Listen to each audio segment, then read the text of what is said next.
네, 잘 쉬셨습니까? 자, 다음은, 우리가 공부해야 될 게 뭐냐면, 국내 온천 리조트 현황에 대해서 알아보겠습니다. 리조트 현황에 대해서. 온천 리조트 개요는 어떻게 되느냐? 대부분 국내 온천은 이용 형태에 따라 다릅니다. 우리 이용 형태에 따라 다른데, 여관, 호텔, 콘도, 숙박 시설과 밀접한 관련성을 가지고 있다. 그리고 국내 온천은 1980년대 소규모 우리나라에서는 소규모 숙박시설로 이렇게 이루어지고 있었다. 어, 이루어지고 있었는데 80년대까지는 이 소규모로 이루어지고 있었습니다. 그리고 시설로서 목욕탕이죠. 우리 크게 앞서서 이야기했던 이 대중탕 같은 목욕탕으로서 획일적인 개발을 줄을 이루고 있었다. 주로 이루고 있습니다. 그리고 80년대 후반까지만 하더라도 이런 국민 관광 시설이 상당수가 온천 중심으로 발달을 했었습니다. 그래서 그러다 보니까 국내 리조트 온천 개발 유형과 가족 단위로서 쉽게 이렇게 접하는 것으로 이루어지고 있었다. 그리고 우리나라 온천은 선진국 온천 리조트에 비해서 조금 떨어지죠. 선진국은 테마나 지금 우리가 하고 있는 테마나 놀이시설, 그죠? 기타 등등 매력물들이 꽤 많은데 우리는 말씀드린 그대로 욕탕, 목욕, 찜질, 목욕, 스트레스 해소하는 차원인 것밖에는 없었다.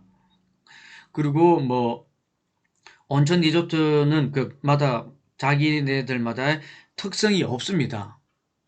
앞서 이야기했던 부곡, 도고, 온양, 설악, 제주 이렇게 하더라도 대부분의 획일적인 방식이 없다. 우리는 그냥 탕 있고 놀 수 있고 주 목적이 건강과 휴양, 보양을 하는 거고 체류하는 게 아니라 그냥 잠시 들렀다가 가는 이런 형태로 관광 숙박지 역할밖에는 못했다는 게 지금 말씀드리는 겁니다. 그런데 여기에서 조금 저희가 변화하는 게 뭐냐면 1990년대 중반부터는 온천 기능과 레저 기능이 가미한 온천이 발전되기 시작한다. 그래서 90년대 중반에 나타났던 게 뭐냐면 북옥 하와이를 시작으로 설악산 워터파크, 아산 스파비스, 리솜 스파캐슬 이렇게 해가지고 몇몇 온천들이 우리가 지금 이전에 가지고 있던 일반 이런 대중탕을 탈피해가지고 매력물들, 고객들을 끌어들일 수 있는 매력물들을 많이 만들어 놓고 있었다. 그래서 레저 기능을 가미한 새로운 온천으로서 발전하고 있는 것이죠. 그래서 보면 온천과 워터파크 형태가 결합한 온천이 등장하게 된다. 그게 조금 전에 말씀드린 리솜 스파, 그죠? 립선 스파, 그리고 설악 워터피아, 아산 스파비스 등으로 이루어진다. 그러다 보니까 이제 이게 다른 사람들이 보고 우리 사람들이 소비자들이 많이 이용을 하게 되죠. 온천만 있는 게 아니라 다른 여러 가지 기능들도 가지고 있고 하니까 좋다. 그러다 보니까 이 전환 계기로 해서 전국의 보양 온천들이 생겨나기 시작한다. 그래서 그 온천 플러스 워터파크 형태로 탈바꿈을 해가지고 현 전국이 생겨나기 시작합니다. 그래서 기존에 있던 사람들도 온천에서 플러스 워터파크, 스파, 캐슬 이런 것들을 섞어가지고 나오기 시작하면서 나왔던 게 브랜드 네임이 스파랜드, 스파캐슬, 아쿠아월드, 워터피아 이런 이름으로서 바꾸어서 나타내고 있습니다. 그래서 여러분들 교재를 보시면 330페이지 경기도 지역에 있는 것, 여주, 이천, 하피랜드, 인천, 강화 스파월드, 그죠? 여기 강화 스파월드에 이거는 뭐냐면 해수를 이용했다는 거죠. 해수를 이용해서 하는 거. 울산, 부산, 대구, 강원, 충남, 충북, 전남 해가지고 전국적으로 이런 리조트 현황들로서 여러분들이 보실 수가 있다.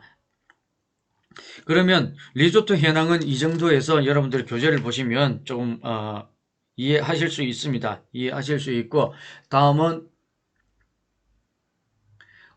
전국 리조트 특성에 대해서 공부를 한번 해보겠습니다. 리조트 특성 우리나라 4대 온천, 온양, 수안보, 대강, 부곡 온천으로 나누어진다.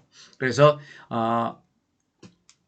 수안보 온천은 뭐냐면 온양온천 이전에 온양온천이 이런 형태로 갔었다. 그래서 앞서 말씀드렸던 대로 온천은 그대로 우리나라에선 탕을 두고 있는 형태로 있었지만 이제는 체류형 절기면서 매력물들을 하나 더 추가해서 절기면서 간다. 그래서 이제 나왔던 게 온양온천역에 내리면 온양온천탕이라고 해서 이전에 탕만 있었으면 지금은 미래 메디컬, 피부 미용 또는 물방울 치료 이런 것으로서 치료 효과를 가지고 피부 미용에 또 영향을 주었다. 그럼 수안부는 어떻게 되느냐? 수안부도 마찬가지 이전에 온천망을 가지고 있었으면 즐길 수 있고 놀 수 있는 먹거리 또는 또 구경거리 등을 플러스 해서 수안부 온천이 생겨난다. 백암온천 아무래도 좀 물이 좋고 어르신들이 많이 찾는다. 깔끔하다. 부곡온천 놀이시설들을 많이 갖다 놓고 소비자들에게 접근하는 이런 형태로 여러분들이 보실 수가 있습니다. 이런 형태로 여러분들이 보시면서 할 수가 있다. 다음은 온천 관광객 지역별 분포를 보면 수도권 관광객이 주요 방문객을 점령한다. 아무래도 수도권에 있는 사람들이 많이 가게 되죠. 그 형태는 뭐냐면 당일이나 1박 형태로 단기 체류가 주를 이루고 있다. 우리는 장기로 가지 않습니다. 단기로 이루어지고 있다. 단기로 이루어지고 있는 것을 여러분들이 보실 수가 있고, 그죠? 그러다 보니까 아무래도 서울 쪽 지역에 있는 사람들이 많이 간다. 지금 이 도표를 보시면 서울 쪽에 있는 사람들이 어느 쪽을 많이 움직이게 되는가, 어느 쪽을 움직이게 많이 게 되는가. 결국은 이 단기 체류형은 뭐냐면 주말과 휴가 기간을 이용해서 가기도 하고, 또 온천은 우리 온천은 그죠? 어르신들이 많이 사용하기 때문에 성수기는 따뜻한 좀 추워져야 된다. 11월과 4월까지 성수기고, 그러면 비수기는 여름에 온천 가는 사람 있습니까? 찜질방 가는 사람 있나요? 없죠. 그러니까 5월에서 10월까지는 비수기, 그래서 성수기와 비수기로 구분이 될 수 있고, 그 다음 또 이 특수한 사람들이 많이 가죠. 농한기 12월에서 3월까지 이 농사 짓는 분들, 농사 다 짓고 나서 추수 다 하고 나서 겨울에 할 일이 없으니까 이런 피크 시즌을 가고, 하계기간, 휴가기간에 또 6월에서 9월까지도 방문객 수가 가장 적은 비수기입니다. 바닷가나 이런 온천보다 이런 쪽을 많이 가는데, 요즘은 또 그거죠. 아무래도 아무래도 어린 자녀들이 있으니까 바다나 계곡보다 워터파크를 많이 찾기도 합니다. 이런 현상들은 계절적 기후 변화에 따라 영향을 많이 받는다. 그래서 여러분들 331페이지에 보시면 계절 기후 영향을 많이 받는 걸 볼 수 있다. 자, 그러면 계속해서 지역 분포를 보면 이렇게 나누어집니다. 서울, 그죠? 서울 지역 온양온천을 지역은 서울, 경기, 부산, 대구, 강원, 충남 이렇게 나누어 볼 수 있는데, 자, 온양온천이 있는 지역, 서울에서 많이 떨어졌죠. 서울에서 많이 떨어지고 충청도 쪽에 위치하고 있는데, 충청도 사람들이 충남, 충북에서 33.1% 정도가 되고, 그래도 수도권에 있는 사람들이 많이 움직인다. 수도권에 있는 사람들이. 수안보도 역시 73.7%, 수도권에 있는 사람들이 많이 움직입니다. 배감, 이게 울전, 경주 위쪽에 울진, 배감, 울진에 있습니다. 울진에 있는데도 수도권 사람이 29%가 갑니다. 그리고 대구, 경북, 그쪽에 가까우니까 대구, 경북에 있는 사람이 28.2%. 아무래도 멀리 있는 서울에 있는 사람들이 더 많이 간다. 더 많이 가고 있다는 것을 볼 수가 있다. 그죠? 그리고 부곡 같은 경우에는 보면 부산 경남 쪽에 있으니까 이게 39%. 서울에서 아무리 수도권에 있는 사람이라도 서울에서 부산 경남까지 온천하러 가기는 조금 무리가 있어 보이죠. 무리가 있어 보이기 때문에 부산 경남 부곡은 부산 경남 쪽에 있다가 보니까 저 전남 전북에 있는 쪽에 있는 사람들이 이쪽으로 온다. 이용을 많이 한다. 그리고 대구 경북 1시간 거리죠. 1시간 거리니까 오고 있습니다. 근데 결국은 뭐냐면 부곡에 있는 사람들이라도 부곡을 보면 수안보나 온양온천 수도권과 그 지역 주민이 이용하는 프로테이지를 세 군데 네 군데 가더라도 따라가지를 못한다는 거죠. 따라가지 못한다는 것을 여러분들이 볼 수가 있다. 그래서 수도권 쪽에서 많은 마케팅 활동을 벌려야 된다. 그래서 결국은 보시면 교재 332페이지에 보시면 수안보 온천의 경우 수도권과 충북을 결합시키는 내륙과 사각지대 형태로 주로 수도권 78%, 충북권 주민이 혹은 1박 2일 휴양권을 보이고 있고, 배감 온천 경우에는 수도권에선 42.6%, 대구 경북 28.8%, 그죠? 이렇게 해줍니다. 그러므로서 내륙 동해안 편제형으로 동해안 관광권 연결 중심으로 나타난다. 배감이 이쪽으로 움직이게 된다. 그럼 부곡 온천 경우에는 영남권 53.3%, 그죠?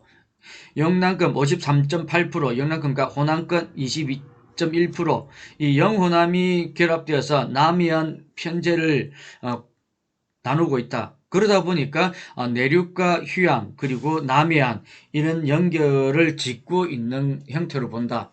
지금 우리 교재에서 설명하는 것은 제가 앞서서 설명했던 것과 다르게 우리 지도가 이렇게 되어 있죠.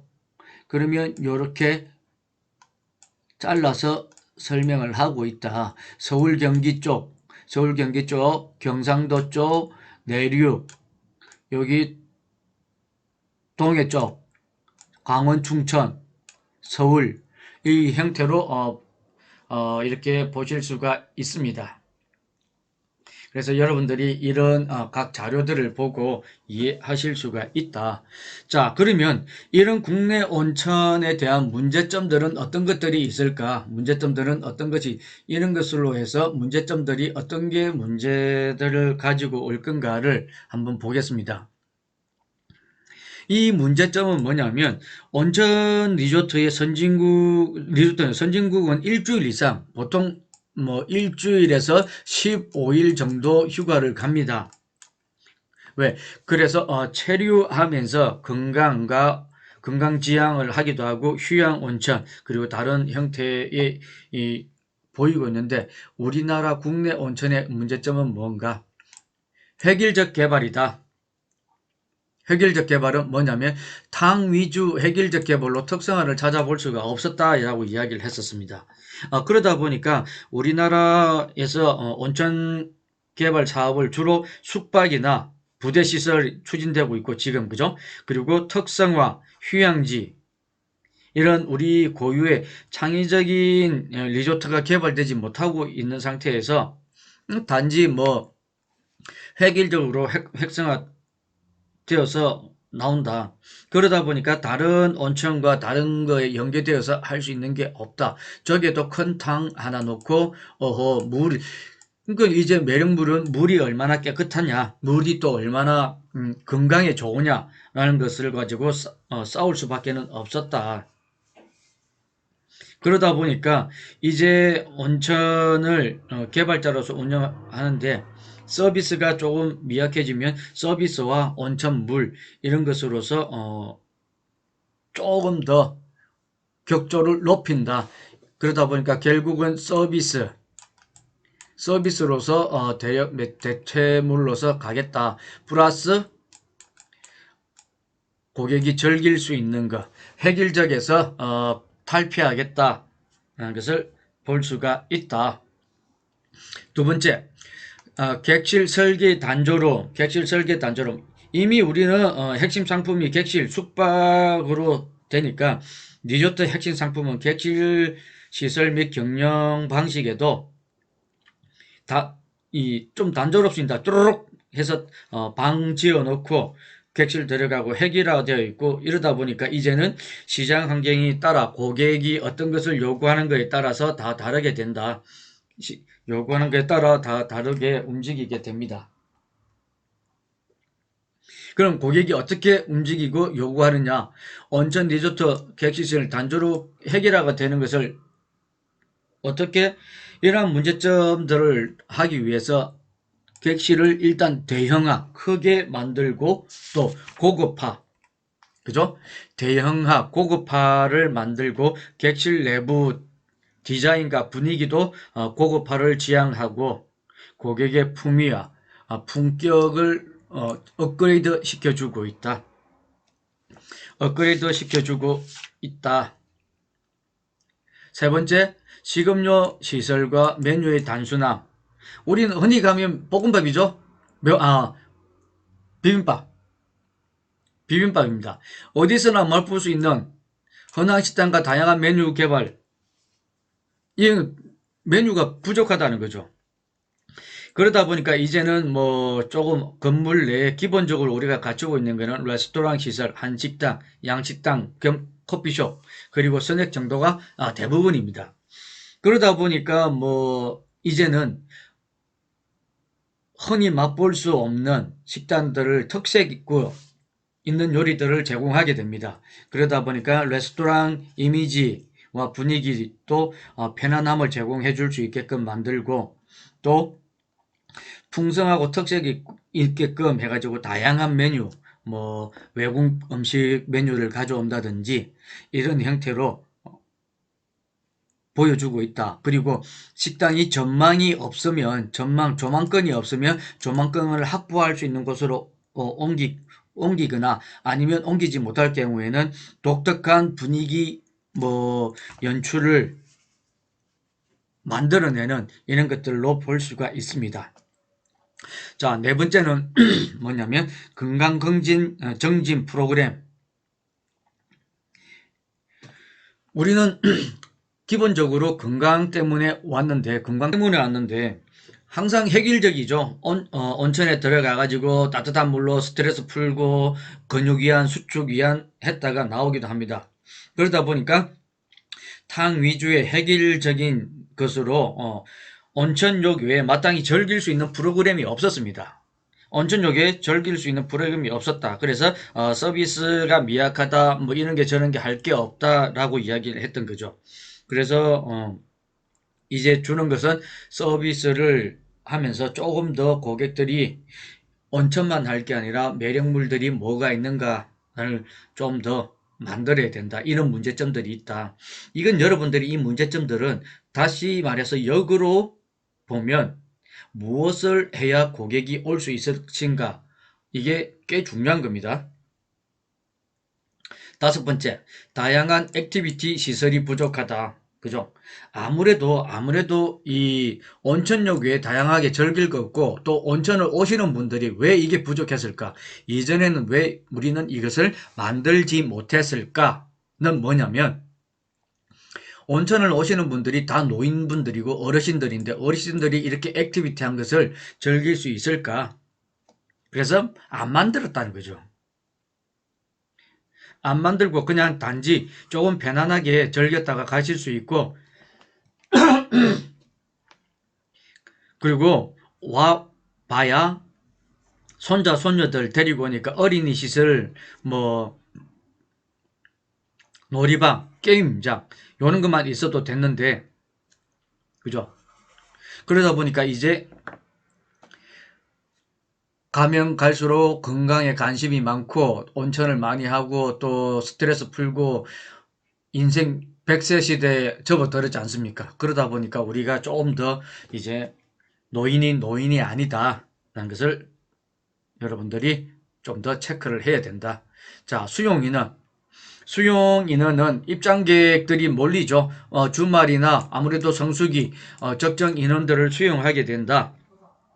그러다 보니까 이미 비수기일 때는 신경을 안 썼는데 성수기가 되다 보면 많은 사람들이 들어오죠. 들어오면 그에 대한 수용 인원들을 무작정 받아들이고 있기 때문에 서로 길 가다 보면 툭툭, 그래서 줄 서는 거는 물론 당연한 거고 다니다 보면 사람들과 사람들 간에 툭툭 받치죠. 이런 것도 고려를 해야 된다. 이런 것들도 고려를 해야 된다. 다음은 정책의 부재. 정책의 부재. 정책은 어떤 정책들이 부재가 있느냐? 온천법. 온천법이 우리나라로 치면 얼마 되지 않았습니다. 그죠? 온천법이 1980년대 이렇게 생기다가 보니까 더 이상 보양 온천에 대한 세부 사항들이 없습니다. 보양 온천에 대한 세부 사항들이 없다. 그러다 보니까 그냥 이 온천법이 없고 목욕탕 이전에 이런 법들로서 되어 있고, 그러다 보니까 예를 들어서 전남 보성 녹차탕이나 경북 구롱포 대보 해수탕 이런 것들, 녹차탕은 이미지죠. 녹차가 먹고 마시고 좋고 몸에 바르면 좋다. 이런 것들.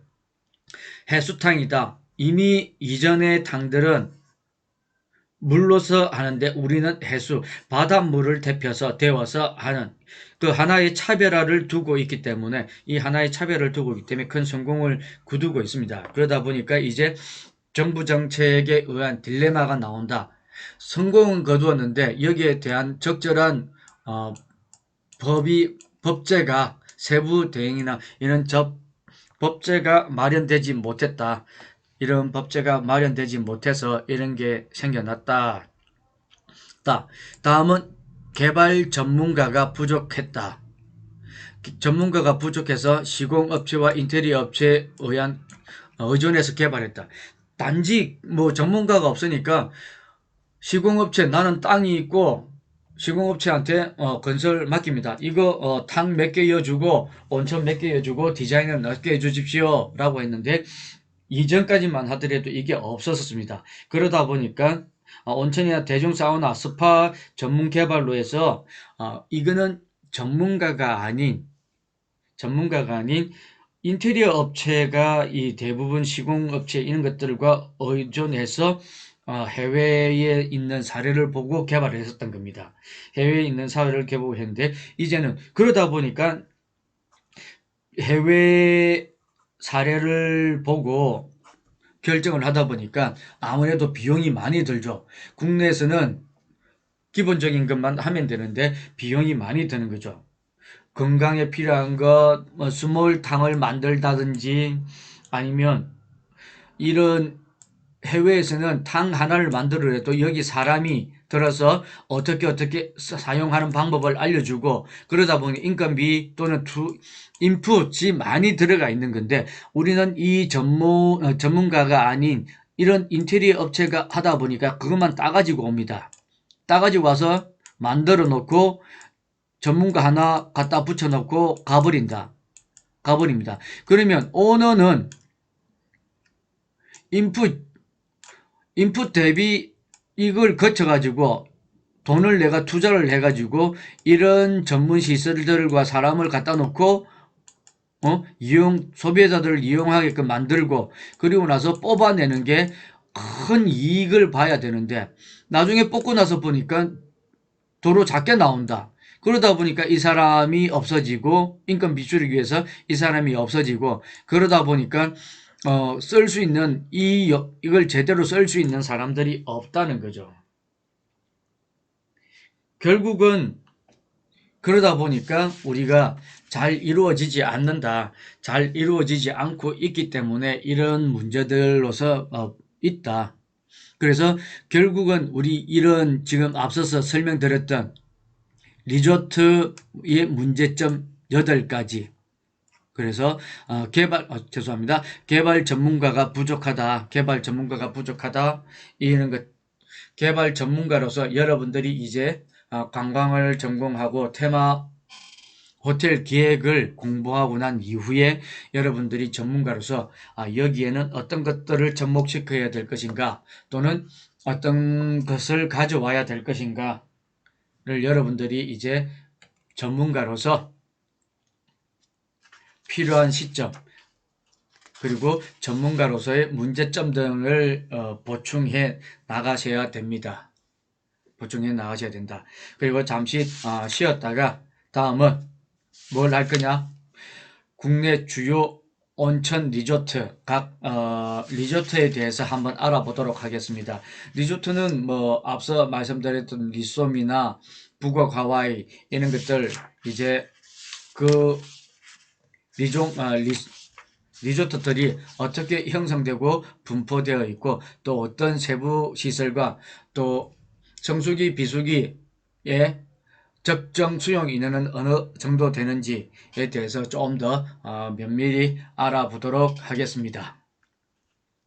잠깐 쉬었다가 하겠습니다. 고생하셨습니다.